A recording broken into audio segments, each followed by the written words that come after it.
Welcome to Spam Filter for Your Brain, bite-sized ponderings on how our thoughts influence our behaviour and our lives, and because we're all connected, how our thoughts impact the world. I'm here to help people reconnect with their bodies and declutter their brains. And I don't believe that we should just magically know how our emotions and our thoughts impact our lives if no one ever teaches us. So let's learn this stuff together. Popping in with the awkward questions this week. How is expecting someone else to change working out for you? I don't know about you, but I have spent many an hour, day, month, year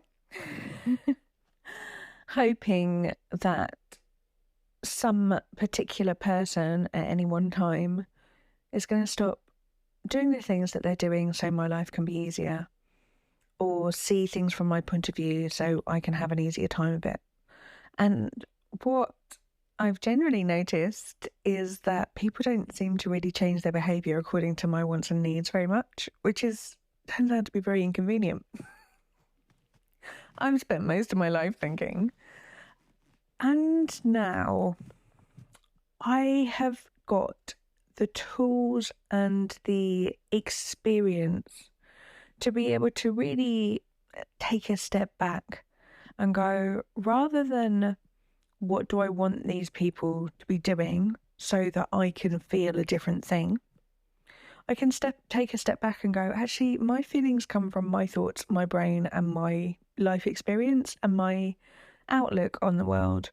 Someone else's behaviour, their actions, or what they're doing can't create a physical sensation in my body. It can't create electricity firing off in my brain to cause sensations in my body, which we call emotions. The emotions that I feel about stuff come from the thoughts that I have about things, and basing my well-being, in fact, balancing my well-being on what someone else does or doesn't do. Not only does it not produce particularly useful results, but it actually doesn't work. It can be super frustrating because it's really rare that we find people actually do the things that we want to just for the benefit of us. It's weird how that works, isn't it? So what I've discovered to be extremely useful in circumstances like this is to take just a little half step back and go, okay, this thing that I'm hoping that they're going to do, what do I think that's going to give me permission to feel?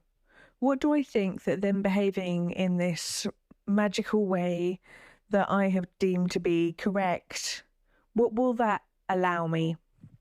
And when I can identify the emotion that I think that is going to grant me, I think quite often, it's relief.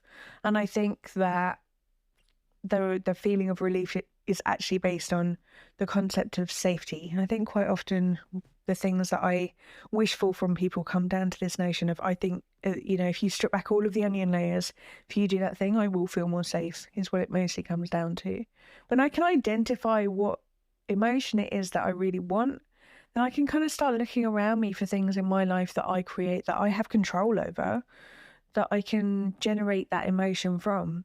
So rather than trying to hang my well-being on someone else and what they may or may not do, suddenly I've got a bit more power to start trying to construct the emotions and the well-being and the life that I want.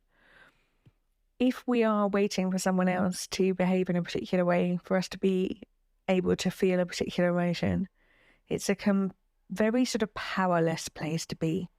And it's also somewhere that leaves us wanting, leaves us very hungry, and is also very unstable, and it feels really unsafe.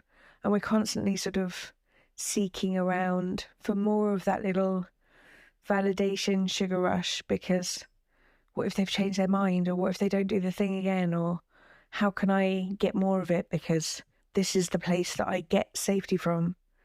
When we can actually work out how we get safety for ourselves, we can start looking at the people around us not as little objects to be able to change and mould and plasticine into what we want them to be, but actually see them for the people that they are, and check in that we're loving the actual people who are in front of us rather than the bits that we like and ignoring the rest and just hoping that they're going to change so that they can be more deserving of our love. It's a whole other episode on that. But just looking at the basic, horrible question that we began with at the beginning. How is waiting for other people to change working out for you? Because if it's not working out wonderfully well so far, and I never found that it was, maybe something else could be possible. I hope that has been a useful little question. My best mate said that some of my questions are really pokey. Feels like a pokey question, that one. I hope it's useful, and I'll speak to you next week. If you're enjoying what you're hearing on the podcast here, I would love to invite you to Self-Care School.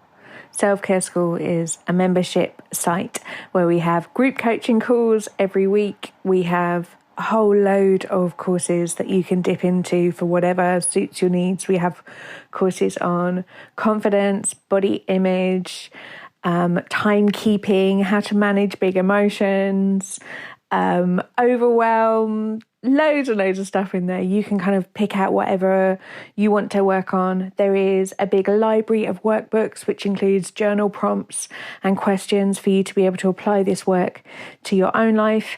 And we have the most amazing community where people support each other. We learn from each other, and you get to work alongside people with quite often very different life situations to your own, and we learn so much together in community. If you would like some more of this, please do hop over to selfcareschool.co.uk.